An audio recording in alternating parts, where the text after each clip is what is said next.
Lake, thanks for joining us today. We're going to have a pleasant little panel discussion with a great group of panelists here.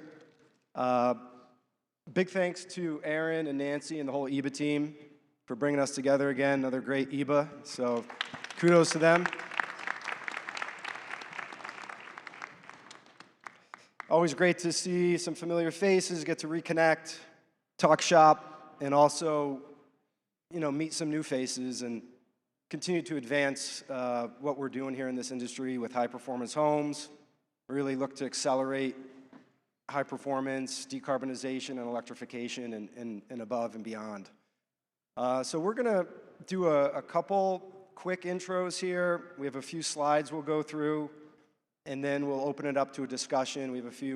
I have a few questions for the panelists. Hopefully we have a lively discussion for you guys, and then we really encourage questions. So don't be shy. There's a microphone here in the middle. You can come up and feel free to ask any questions.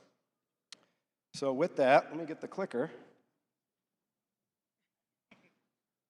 And we'll do some quick intros. I'm Mark Pignatelli. I'm with ICF. I'm based in Boston. This is probably my 5th or 6th EBA. I've lost track a little bit, but glad to be here. The panelists can blame me for dragging them up here on stage. Appreciate their collaboration here. So I'll pass it over to Corey to my left. We're going to go out of order here from the slide, but Corey Self, I am the Director of Sustainability with Pulte Homes, based out of Atlanta, Georgia, in our home office. My 2nd year here at EBA, and look forward to many more years. This is, Aaron, I have to tell you, after attending many conferences, this is by far the best that I have found. Very on point with what we're doing, and I really appreciate y'all putting it together. So, yes, absolutely. Being recorded. Hi, I'm Megan Cordes. I'm Director of Sustainability and Building Science with Beazer Homes. Many of you know we've committed to zero energy ready 100% by 2025. Excited to talk about that and some other sustainability initiatives today. Hey everyone, Ben Schott. I am originally from upstate New York, but I'm living in Baltimore, and so Baltimore is my home, and I work for Baltimore Gas and Electric, our local utility, and I oversee our Energy Star New Homes program, and been working very closely with folks on the stage here and other folks in the audience, really as partners to expand our offerings, to integrate the programs that we offer to builders, integrate that into our corporate decarbonization strategy, and really tie together, like Corey, you were mentioning, this is really on point. I think a lot of these conversations are very on point. And as a utility person at a builder conference, drawing a lot of these connections to see how much farther we can go. Howdy, my name is Austin Pooley. I do portfolio strategy and innovation for CenterPoint Energy Houston Electric. I used to be the program manager for the High Efficiency Homes program, which is our new homes program. I have since graduated to have my hands in all the different programs in our portfolio, so I'm very familiar with all the residential programs, and the new homes program was my favorite program. I love this energy. I love being a part of this group who's doing such great work in providing better homes for us to live in. So very glad to be here. Hi everybody, I'm Rebecca Smout from SRP. I've been coming to EBA for a long time. Let's see, I've been at SRP for 24 years, but I've been working with home builders 17 plus years. I mean, I did start out in customer service, so I did work with home builders when they would call in for new construction orders. So been doing this a long time. I used to help builders with everything, but the last 7, 8 years, I don't know, 9 years, I just focus on the new homes program, single family residential for production builders. So I mainly deal with production builders. And recently, just last year, we started our newest program, which is a multifamily program. that, I was asking for years and years. So we're excited about that as well. So I'll talk a little bit about that later. Great. So like I said, we're going to just get into a couple slides. We wanted to touch a bit on some of the utility incentive programs that are available, but then really dive into some questions and pick the beautiful minds of Corey and Megan here. The builders are the star of the show, so that's why we position them somewhat in the middle. Just ignore Ben. So I already introduced myself, but I did want to give just a little background on ICF. No, we're not insulated concrete forms.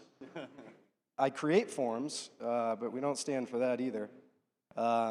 We're a global consulting firm, and we've been in business for quite a while. Proud to say we've been carbon neutral since 2006, and about 54% of our leadership is females, which we're really proud of. And I know we've had some great discussions earlier yesterday about women in the industry. I've been in the industry about 18 years and have definitely seen things moving in the right direction, probably not as fast as a lot of folks would hope, but I think we're going in the right direction, and I've worked with a lot of great leaders over the years. So yeah, just a little bit about ICF. We are one of the largest program implementers for utilities across the U.S. We're running I think we're working with about 60 utilities in North America, implementing over 200 residential and commercial energy efficiency programs. One of the things I'm involved with is leading up our residential new construction programs across the country. So working with our utility clients, right now we're delivering programs across 15 states, working closely with builders, HERS raters, and of course our utility clients to really look at how we can best deliver and design these programs that are going to be attractive to builders, easy for them to participate, and basically take advantage of incentive money to help offset the cost to build high performance. So looking at the national certifications like Energy Star, Dozer, and even looking at Passive House as well. So just a little bit about my role, a little bit about ICF, and we actually had a recent event. I'm going to give a quick shout out to Carlos Rivas here, who's on the ICF team from running some programs in Maryland, and we actually had a really great event. Aaron even made the trip, which was great, out in DC about a week ago.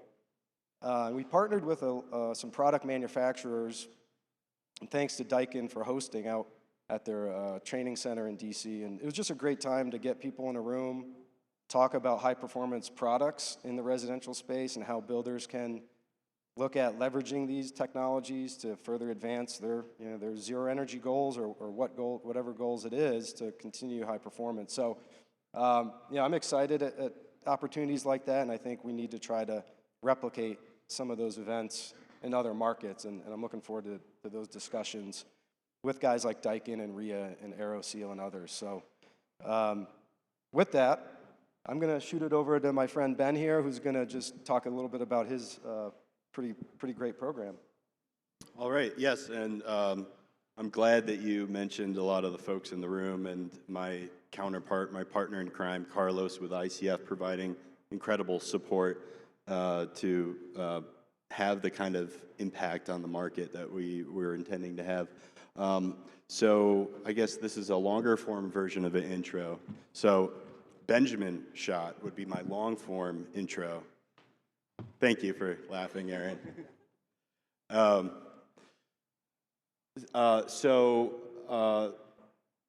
Originally from upstate New York, came down to the Baltimore, D.C. area supporting utilities, actually formerly with ICF supporting utility programs, getting to know that industry a bit more, and then getting the opportunity to work with folks on the National Energy Star program and connecting the dots between everyone and their roles in different organizations, whether it's federal partners on Energy Star, whether it's consulting firms or engineers, or whether it's builders and folks in the industry actually building things and making things happen, understanding where all those pieces connect and why it takes such an army to move the needle to achieve the kind of ambitious things that we're aiming for. I think this is a friendly audience. We all are very purpose-driven, many mission-oriented organizations here.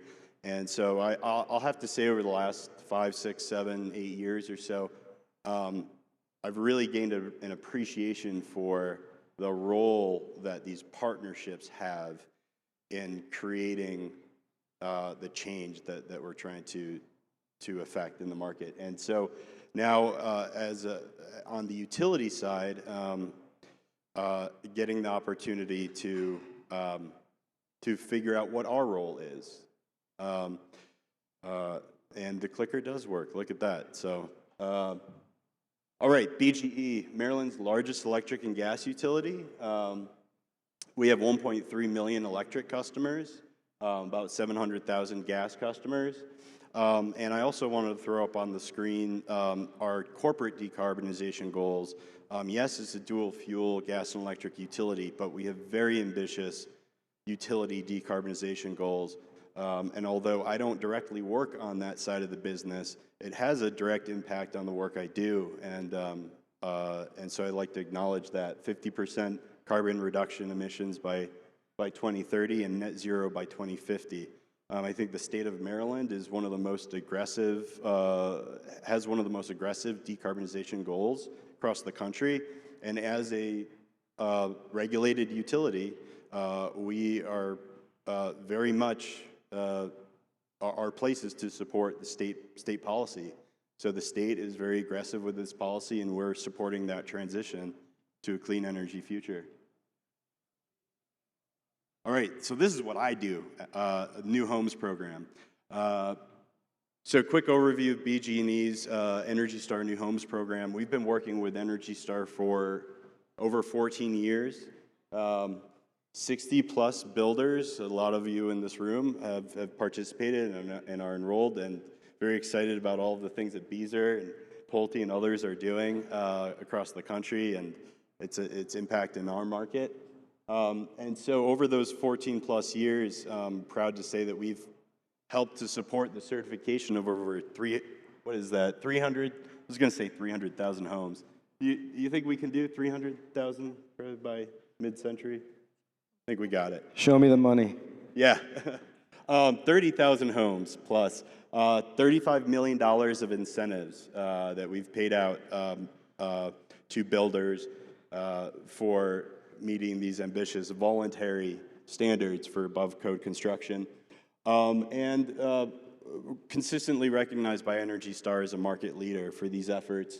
And really, really excited about Energy Star Next Gen, which is moving the needle even farther. And we're really proud in Maryland to have supported the first Next Gen certified homes and a whole community of Next Gen homes in Ellicott City and Parkville, Maryland, and other towns across Maryland, where we're seeing not only builders meeting Energy Star certification 3.1, they're going up to 3.2, a full year ahead of schedule, and they're going even farther, going Next Gen. So this is very exciting working with our partners to make this happen.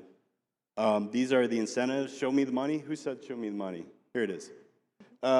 These are our current incentives that we're offering. We've moved beyond Energy Star version 3.1, although Maryland isn't moving over to 3.2 until next year. We started a year ago or so, ahead of time, offering a higher incentive to builders if they're ready to go to 3.2 to support that transition.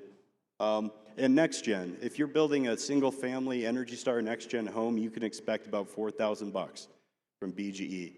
We're doing a lot of work to make sure that builders are taking advantage of all the opportunities, not just from the utility incentive, but 45L tax credits, tying that all together, working with our partners on the state government, on the federal side, to make sure that we're not only talking about our incentives, but how our incentives can build on what you're already doing. So really excited about that. And you know, if you are a builder that is not ready to go to 3.2, or you're not ready to go to Next Gen, that's okay too. If you've decided that heat pump water heaters are the way that you start, that transition, or you have one community that you're testing the waters, you can a la carte. You could say, I'm going to go Energy Star version 3.1, and we'll throw on an additional $1,000 for a heat pump water heater and additional and add-on incentives for those other items. HVAC grading, we've heard how important that is. We decided it's that important, we should put dollars behind it. So on top of getting your incentive for Energy Star certified construction, we're going to throw in another $150 for the ACA 310 grading. We're expanding, we're growing this all the time. You can expect to see this grow even more.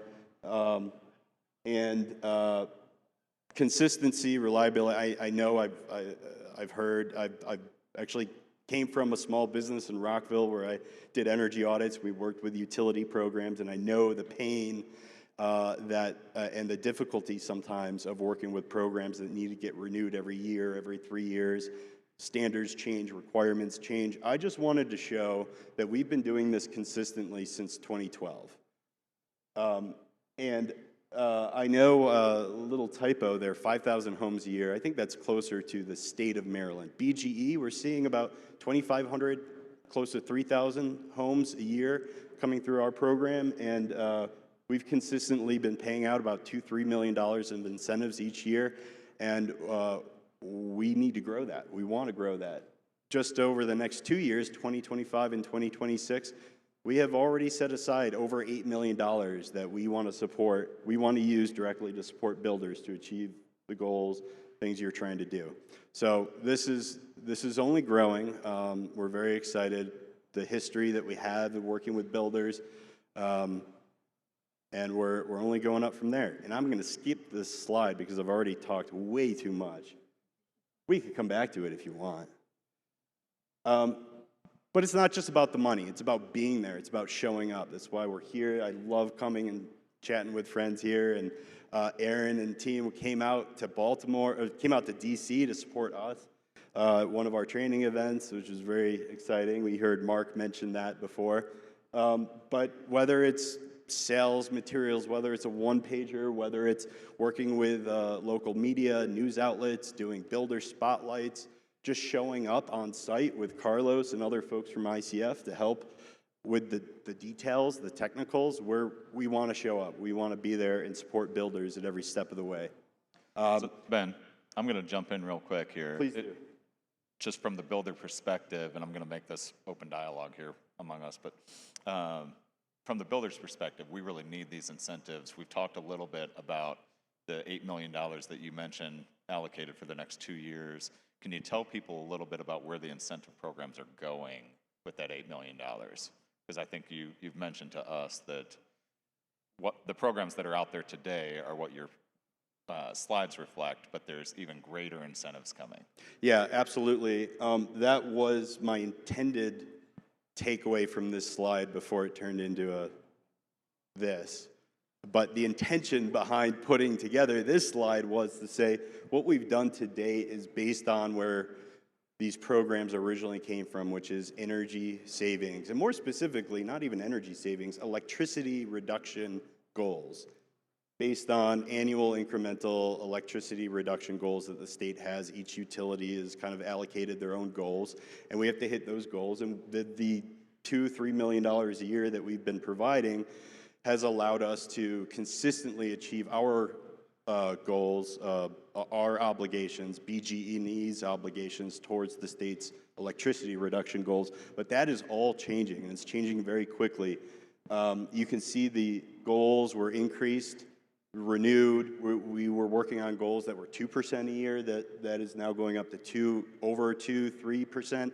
And even more importantly, these are not electricity reduction savings programs anymore. These are now GHG programs. These are greenhouse gas reduction programs. We are aligning to support the state with their goals. We're hearing a lot from builders that they have their own decarbonization, ESG goals. So how are we going to support electrification? How are we going to support intentionally building better homes? We're going to need to go up from what we've done before, and that's why you're seeing the dollars increase, and we're expecting these incentive levels to have to increase to match the level of effort that we need. So we're really supporting electrification, and I think we can this is only a start. I probably didn't even answer your question. So Ben, why don't we hear from Austin and Rebecca? I know we have a couple more slides to get to, so then I want to start throwing some hardball questions at you guys. But yeah, Ben, that was great. I think, yeah, let's see what Rebecca has to share here, and then we'll shift to Austin and just kind of touch on really what their programs are offering, and then I'd like to open it up into, a discussion. Green to go to the next one? Okay. Yeah. So I'm Rebecca Smout. I've been with SRP for 24 years. When we started, or when I started, I should say, SRP's had a builder program for over 40 years, and I started in 2007. All the builder reps retired after, right around the crash. I think we all know 2007, 2008 was not a great time to be starting an energy efficiency program. But I came in and I became a HERS rater, and we were our own providership, and we used DR WashCheck quite a bit. And then some other raters came into play, and we kind of transitioned from doing all the files ourselves, all the evaluations, to taking from the raters. And I think the industry, the home builder industry in Phoenix, I'm just really lucky to work with so many great builders. I work with all the production builders. Pretty much every production builder in Phoenix participates in my program. There's a couple small local guys that don't, that kind of just build on their name. They still build great houses, but SRP and the builders in our territory have always had a great relationship through the Home Builder Association and on our own as well, just working to always advance the homes and building a better home for our customer, their customer, right? Working together to make sure we're always doing better. So I started coming to EBA, I don't know, 10, 15 years ago. I'm not sure how long ago. I know Gord trained me way back in the day too. Let's see, what else do I have on here? So I manage and develop SRP's residential new construction programs for single family and multifamily builders. So I have my little note there. I get to give away the money. You're welcome. D.R. Horton gets a lot of it. Mainly production builders. So we pay on a KWH. I think I have that in a little bit. Let's keep going. Oh, I want to talk real quick about the speed of change, because we're going to talk about what's in the future. And like Mark said, when I started, I felt like I was the one of 2 or 3 women in the room, and gosh, what a big change now, right? Like, it's great to see that, but there's so many changes. So for the amount of time for 50 million users, does anybody know how long it would take people to adopt television? You guys know? Okay, just think about it. I'm going to ask the other questions, and then I'll... And how long do you think it took to adopt the internet? YouTube? Pokemon Go? Who plays Pokemon Go? My kids do, I don't play it, but. So think about this, the amount of time to get to 50 million users. It took television 22 years. 22 years. I was telling this presentation to my mom, and she's like, yeah, I remember our first TV. But it's crazy to think about that now, right? Because we have everything in our pocket on our little phone. Adopt the internet, 10 years. I went to high school, probably showing my age here, I had a typewriter. There were no computers. I remember I got to college and I had to submit my first assignment on a computer, and I was like, ugh, I don't want to email. So huge changes, right? YouTube, 10 months for 50 million users to adopt YouTube. Okay, Pokemon Go, 19 days to 50 million users. There'll be more change in the next 5 years than we've seen in the past 100 years. So that's from Mike Hummel, and I had to add that he's retired. So big changes even at the utility, right? We have a lot. I mean, traditionally, if you've dealt with utilities, it's an older group that's run it for a long time. They have a lot of experience, a lot of engineers, but we're seeing a big change with that as well. So it's really great because you have a lot of younger people, they want to do innovative stuff, so that's great. So here's our program and what we pay. We do pay 12 cents a kilowatt hour, so it's pay performance. And for builders that are here that have participated for a long time in Phoenix, we used to pay on the HERS index. However, we are an electric utility, so if you put in a better gas appliance and got a better HERS score, we were actually incentivizing gas. So we changed it, and we pay on kWh savings. We are not going to mandate 3.2, but we do want to incentivize it. We want to incentivize next gen. The way we ended up doing that was pay for performance. So 15 cents a kilowatt hour if you're doing 3.2 plus a $600 bonus. Plus we have the optional rebates that are shown there, electric vehicle ready, which is an outlet in the garage. You don't have to buy the actual system. A 40 or 50 amp breaker is all we're asking for, and it's labeled as EV ready. That gets builders $300 a home.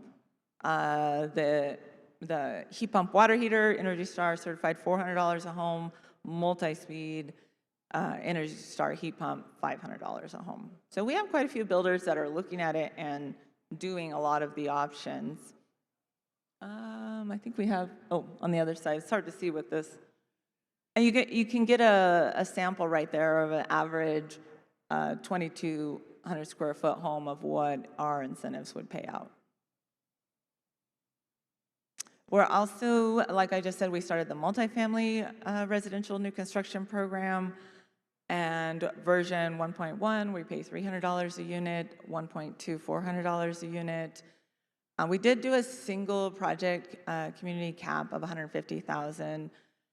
Just because we have a lot of programs at SRP, and we've had developers or other programs where they've come in and they've just taken all the money. And I know the builders, we've had conversations, especially Corey, is giving me the stink eye over there.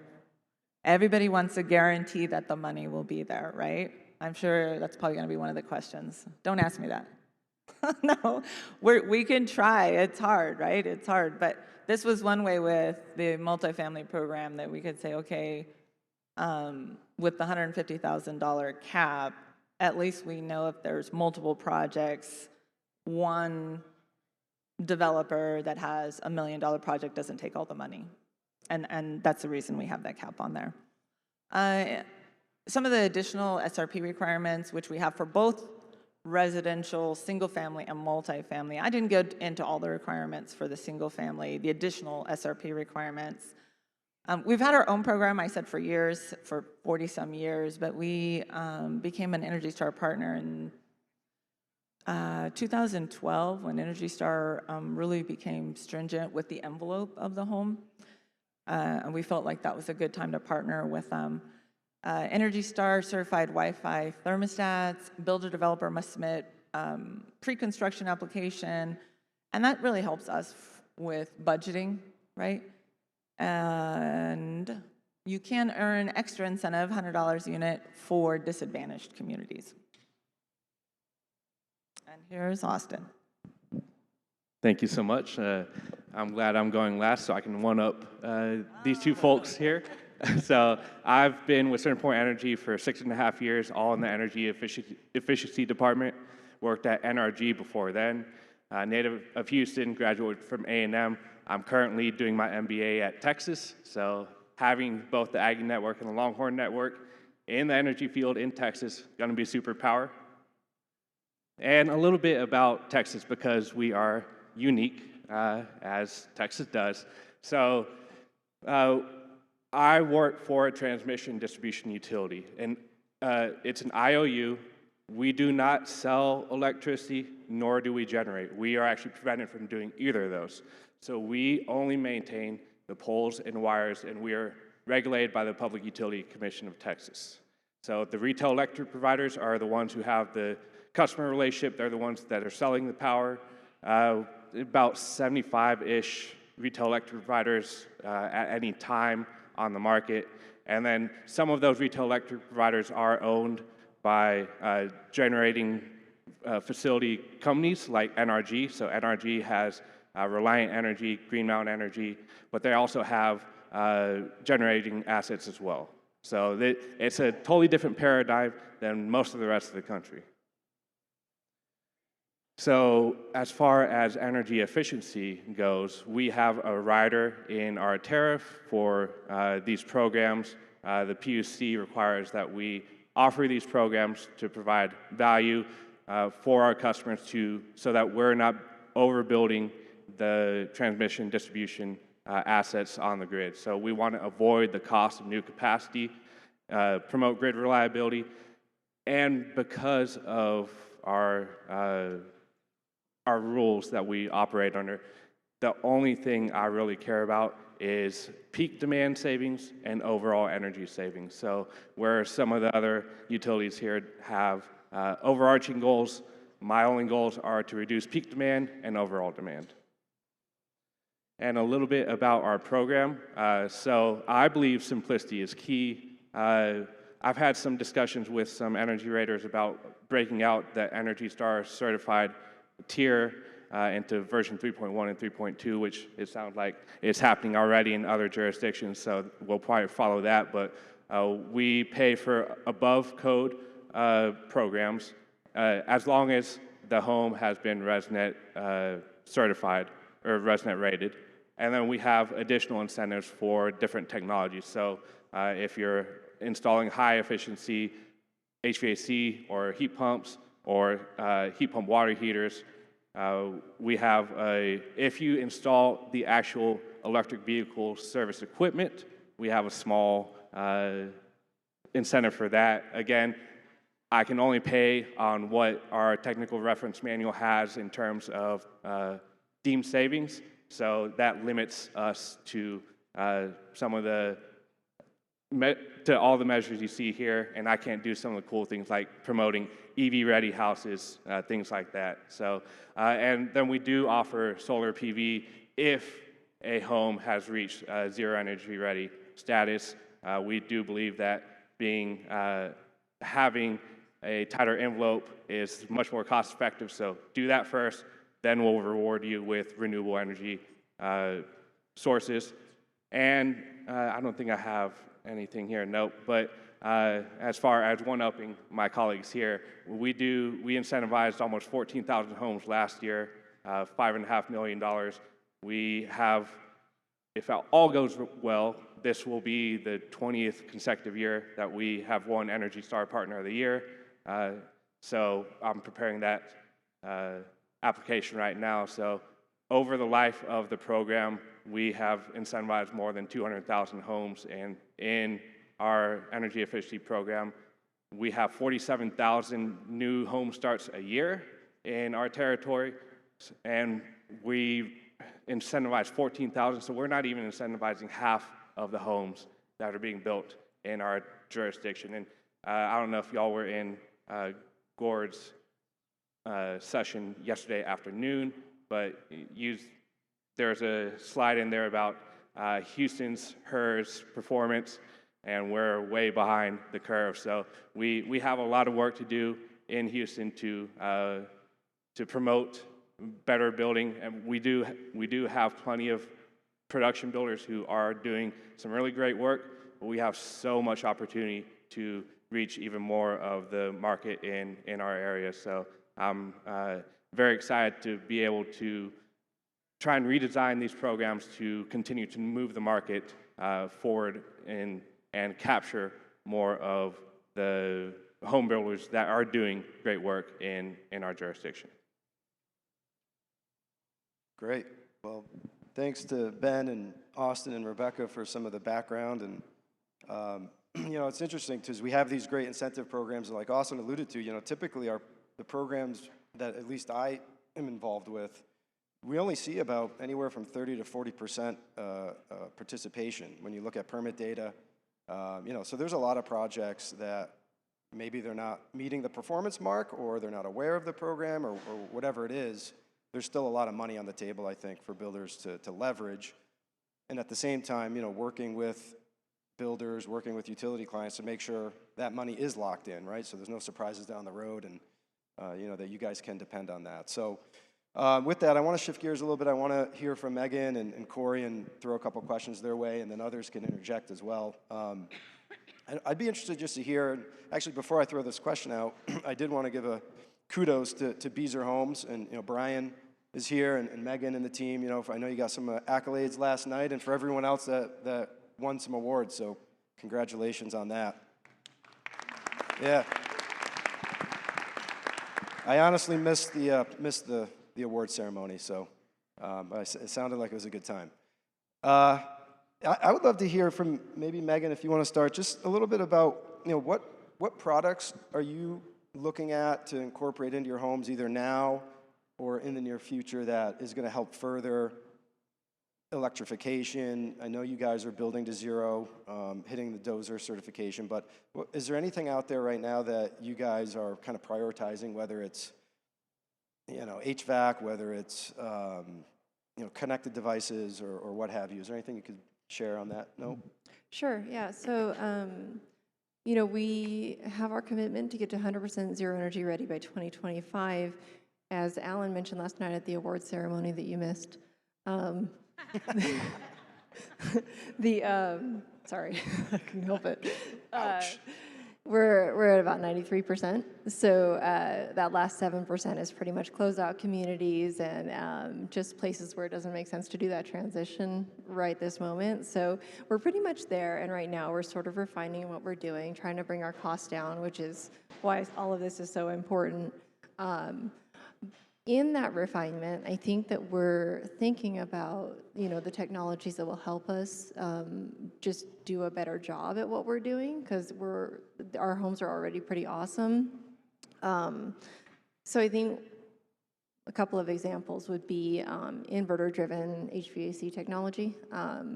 That's really great. We are in a lot of climates with humidity, so that really helps us mitigate that as much as we can, along with air tightness and all the other building science-y things that we strategized about. We are on the road toward electrification, and that brings its own challenges as well, unrelated to compliance with Zero Energy Ready or any of the other programs, including your main service panel limits. So there are technologies that we would love to get more widespread so we can bring the cost down and use those that will help manage our energy in the home. So energy management systems are big, inverter-driven technology is big. I get a lot of apps, like people reach out with a lot of apps that we can use for our homeowners and stuff. I don't think we need more of that. I think we need more about building science and really increasing the quality and the durability of our homes. You want to add? I don't know that there's much to add to that. You covered it pretty well. But, I would say one of the technologies that we're looking at actively is one of our sponsors here at the EBA conference, the span panels, and just being able to manage that load where we might otherwise need to go and increase our load panel to a 400 amp service. There are technologies that exist today. There are others that are on the horizon that we are absolutely looking to leverage and implement. We have, I'm not going to steal Kirk's thunder. I don't know if he's out here. There he is. I'm blind by the light here, but he will be speaking at 1:30 if you want to go to his session, and you'll hear a little bit more about our partnership with SPAN there. But that's one of the items that we're actively looking at. So. Yeah, go ahead, Austin. I, for one, am a huge fan of Beazer Homes because since 2021, I have put heat pump water heaters in 4 different programs, and finally, this year, Beezer Homes was the first one to take advantage of the incentives that we have for heat pump water heaters. I've done it in midstream, done it in retail, done it in new homes. Finally, this year, I got one. Actually, I think we have something like 75 heat pump water heater incentives that we've given to Beezer Homes. So I'm a huge fan of what y'all are doing. That's so cute. 75? No, just kidding. Well, we are a dual fuel utility with no electrification mandate. So I believe in electrification. I've been banging my head against the wall trying to get anyone to adopt some of these technologies, and finally, we got it. Yeah, and we're going to get to a couple questions, or at least one around these dual fuel utilities and the age of electrification and you know what that looks like. But Rebecca, did you want to? I was going to say same. I have a large production builder.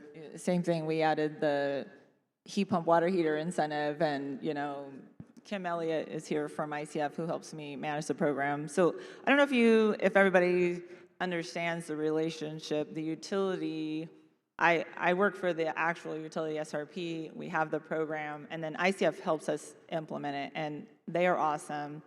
Poor Kim, I don't know where he's at. He does all my paperwork. But we both do outreach to the builders, and we've been talking about heat pump water heaters for 2 or 3 years. We added the incentive, and finally, same thing. Like, it's funny because you get somebody to adopt it. It was the same thing with the EV Ready. We originally put the incentive in at $200, and everybody's like, especially Pulte and Beezer. No, I'm just kidding. But, and I understand that. You can't make it work. It's not enough money. So after about a year of talking to builders, and you guys can thank Lennar, because he's like, Rebecca, if you make it 300, we'll do it. So we increased it to 300 after a year of talking to builders, and we went, very quickly from a couple to, I don't know, how many do we have now, Kim? 19? Probably 19 builders of our 40 builders in the Phoenix territory doing it. So you were talking a little bit about, what are builders looking at adding? And we ask that question too, and they come to us and say, what are you going to add, so we can decide what we want to do, right? It's kind of a back and forth. Is it the chicken before the egg before the chicken? So it's hard, and we have to develop our program so that we put enough money out there, right? Because if I put $200 out there for an EV outlet and it costs you $600, I'm not going to do it. So we try to create our program so it's covering about 50% of the cost to make the change. We do want the builders to have some skin in the game, and a lot of the large production builders have a lot better buying power, so they're usually able to adopt it a little bit easier. But like Megan's saying, once that adoption happens, the price comes down for everybody. So it's great. So that's why a lot of, Pulte, Beezer, K. Hovnanian won the SRP's Champion of Sustainability Award this year for our first Zero Energy Ready production builder in the territory. So round of applause for K. Hovnanian. I think he's out here, right? So we're really excited about that. But yeah, we look at the same thing. I have some other stuff, but let's go on to the next question, and then I'll talk about a little bit how we decide what we're going to incentivize and what we're looking at. Yeah, so just a quick time check. I think we have about 15 minutes, and we probably want to leave some time for the audience. So I had too many questions probably. So I think one that comes to mind for me is around resiliency. I think we're seeing a lot of weather events, natural disasters, and I'd be interested just to hear, maybe from all of you, if you can keep it brief, with what you guys are doing to, what are you guys doing, from the builder's perspective in terms of resiliency, and then from the utility perspective, are you guys looking at any type of disaster recovery programs? I've been working on one in California. We're about ready to launch in November, where we're going to be providing incentives for electrification for folks that have lost their homes, so to rebuild after a disaster. And my firm has a lot of experience with disaster management, so it's a nice fit for us to come in and kind of help the utilities. So that's been on my mind a lot. So I guess for Corey and Megan, are you guys looking at anything around microgrid technology, solar plus storage, whole home batteries, things of this nature that can provide some assurances for homeowners that they can keep the lights on for maybe a couple days if there is a natural disaster? And Sure, yeah, and I mean, I think all of this, the foundation is building a good home to start with, a home that doesn't need a lot of energy to run when the power goes out. It's a durable, healthy, it's got good indoor air quality and the ability to, create that foundation for renewable energy and storage. So that's kind of been our strategy is, and that's as a building scientist for a lot of years, that's what we always have said is efficiency first, and then we add the good stuff on top. And so right now, as we are, refining what we're doing with Zero Energy Ready, we are starting to pilot some solar communities. I think the thought was, let's figure out solar, and then we can add things like storage, and then we can even think about carbon reduction. But, speaking of technology moving faster and faster, I think a lot of this is going to be a little more concurrent than we originally anticipated. So right now we're piloting solar communities, and a lot of those communities we're thinking about, or we're offering storage as an option. Bringing storage standard is probably in the future as well. In all of our divisions in Texas are offering storage as an option. We're looking at that in California, especially with the new utility tariffs out there. And so I think that we're moving in that direction, and I think it's going to move faster given climate events and the things that have been going on.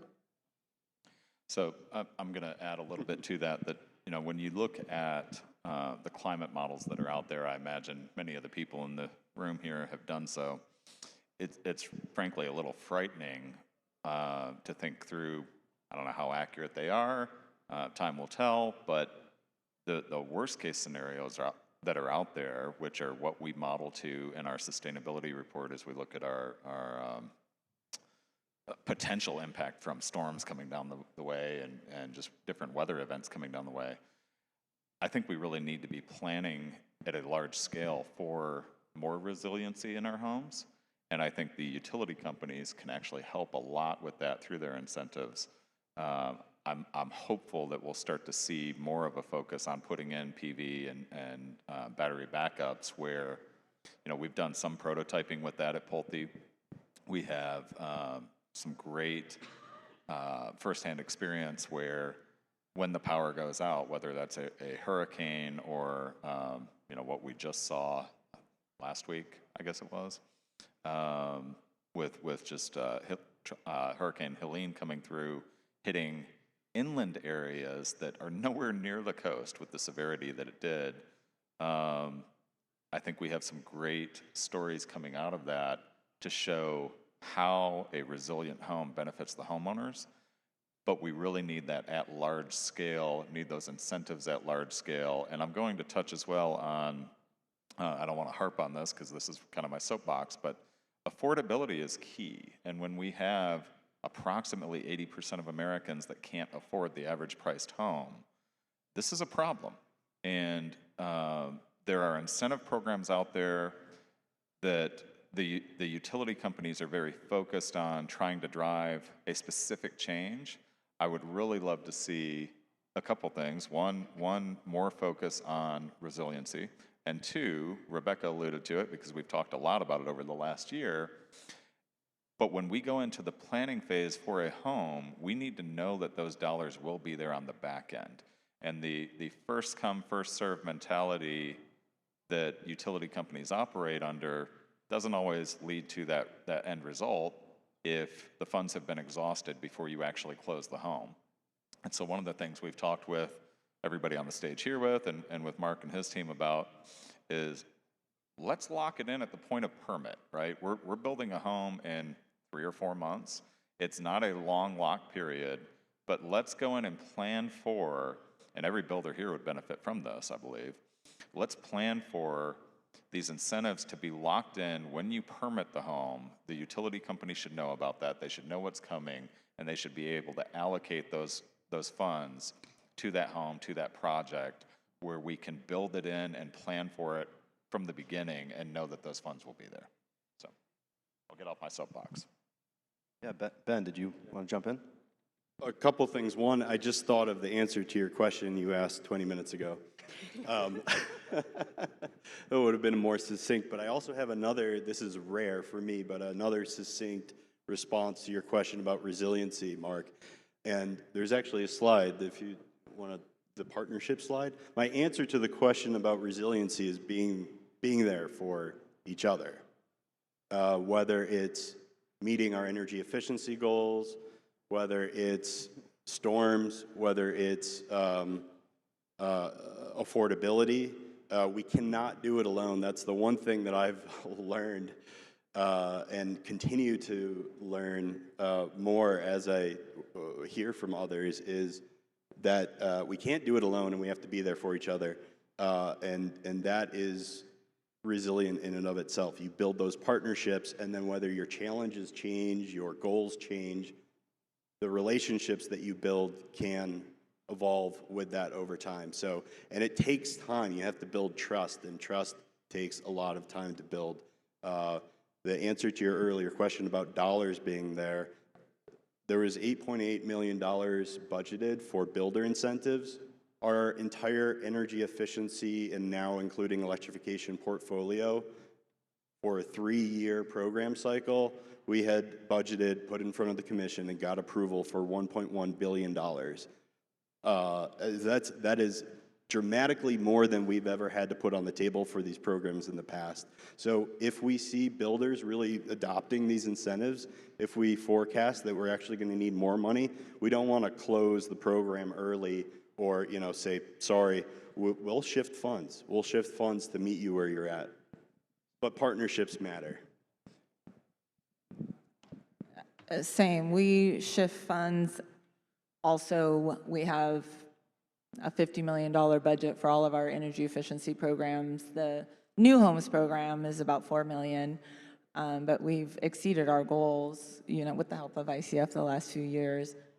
And we do the same thing. But I understand where Corey's coming from, because we do say in our agreement, first come, first serve. So that's something we acknowledge that we need to work on, because in my time at SRP, we have run out of money twice. And that's a hard conversation to have with the builders. I honestly wanted to move and do a different job, because I was like, I don't want to tell them. It's really hard. I wanted to talk about, I have my notes here, grid interactive efficient buildings. When we look at developing the program and what we can do as a utility, like Austin mentioned, it's not just about energy efficiency, it's reducing our peak. So our program, my programs, they focus on energy efficiency, but what we get from that are really high-performing, well-built homes that we can offer demand reduction programs to. And we have every single home in a database with the buyer's information that we can target market. So the builders are really helping us know where those homes are so that we can go and say, hey, participate in this program to reduce your usage. Hey, and we have smart meters that were deployed, I should know this, 5-10 years ago. Every home in SRP territory has a smart meter on it. I mean, there's a few that don't, but most of them. We have just under 1.2 million meters that serves over 2 million people in our territory. So we have a whole group that does load data management. They do load research. We have, within my group, I'm in product development.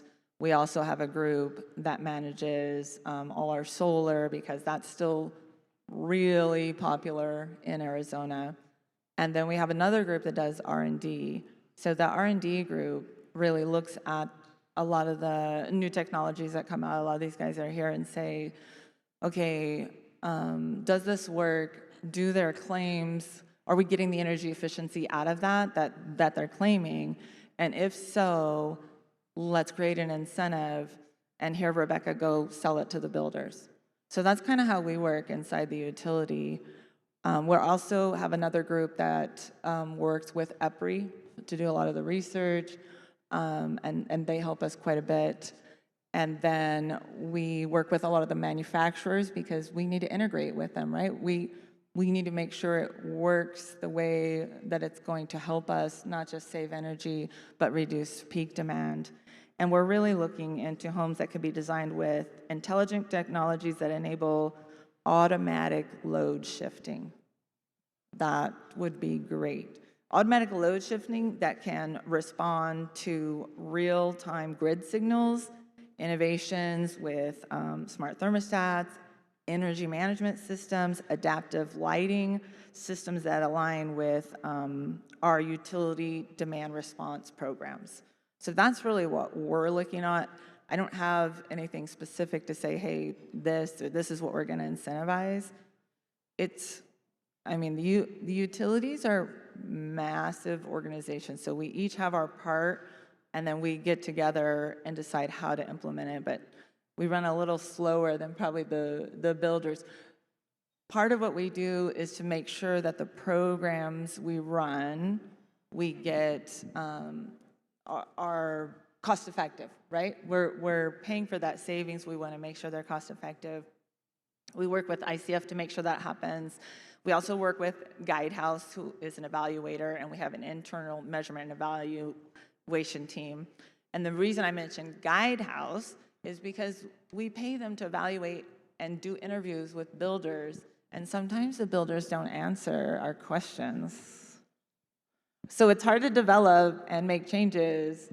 So this is my ask to all builders, but really, if you're working with the utility and they call you, it's really important that you answer these questions for us.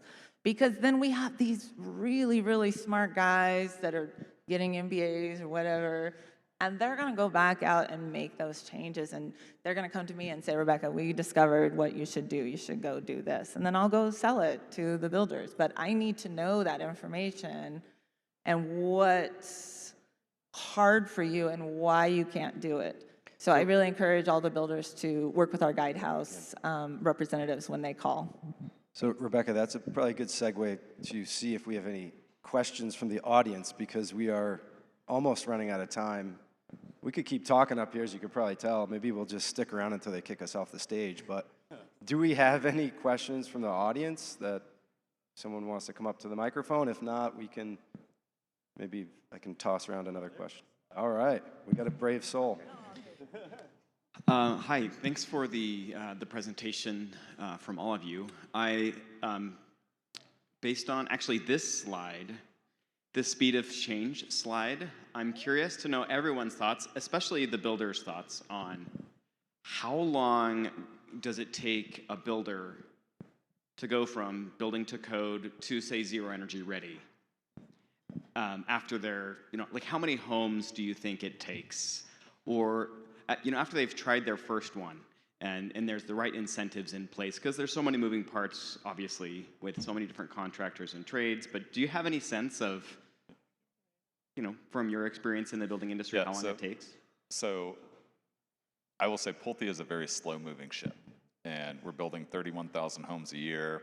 I think that if we had prototyped a zero-energy home and the incentives were there where it made sense financially to roll that out across the board, it would still take us the better part of a year to be able to actually transition all of our home plans and be able to do that consistently on every home.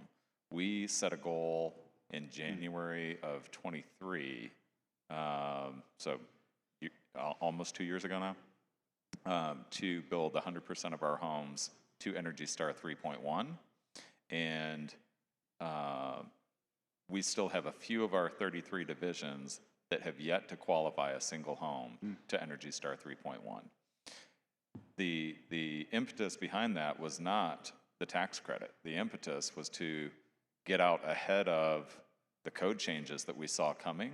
And I think, you know, as we talk about the speed of change, everybody can acknowledge the fact that we have some very aggressive goals within the IECC through each cycle, and every 3 years, you know, we sat through a presentation earlier today with Robbie and Nathan talking about what is in 2024 IECC, and a little bit that touched on some of what might come in the 2027 IECC. That speed of change is frankly a little frightening to a large-scale production builder, where we have to be out ahead of it, we have to be able to manage the supply chain, and it takes so long to turn the ship that if we're not out ahead of it, we really can suffer as a business. So, but I think builders have come a long way, because oh, absolutely, I mean, absolutely. Sustainability manager that didn't even, well, I mean, Dennis is going like this, but Yes. they didn't have direct people to talk to. I mean, I had purchasing managers that kind of cared about energy efficiency if I gave them money, but like these guys, they really care. They want to do the right thing. And I think what's good is they're not tied to the individual community or local division for bonuses and stuff like that. So it makes it harder, right? Because you have to make money. They're in it to make money. They want to do the right thing, but they're in it to make money. So we need to be realistic about that. But I think most of the big production builders, you know, it's awesome, you know, working for the utility. I've seen a big change. Like, I didn't know anybody that had that title 15 years ago. And then now everybody has one. I was like, what? Everybody has a sustainability manager, so it's great. It also depends on the size of the builder. A smaller private builder, it's easier. You know, I may go present to them, and a year later, they're building a zero energy ready home with solar and a battery. But production builders, it's a little bit harder, right? And then you got everybody in between. Yeah. So it just depends. That's a good question, though. So we made our commitment to Zero Energy Ready predates me at Beazer. I've been here about a year. So we made the commitment to Zero Energy Ready in 2020 or 2021. And so, you know, we're almost there. It has not been easy. I suppose we could have done it faster, but what I think helped about taking our path is we were really strategic. We were thinking about how do we not just meet the requirements of Energy Star 3.1 and Zero Energy Ready version 1, we were thinking about what is the code going to look like in 7, 10, 15 years? What are the trends in the industry over the next, you know, 7, 10, 15 years? And we skated toward where the puck was going to be, you know, not where the puck was. And so right now, as these things change, as we go to Zero Energy Ready version 2, we're already there because we kind of anticipated it and we thought about that. So I think being strategic was really important. The other thing that taking a little bit of time to do all this change is, you know, we build a little bit fewer than 31,000 homes a year. So we're a little bit more nimble, but what it did is it allowed us to, you know, it allowed our divisions to get some education, try different things. You know, I was just talking to Corey about how we're trying this over here, we're trying this over here, and it's, I think that's really nice to have the time and, you know, a little bit of luxury to say, okay, that didn't work, but we still are in compliance. We will try something else and get there a different way. And so that's what that time has given us.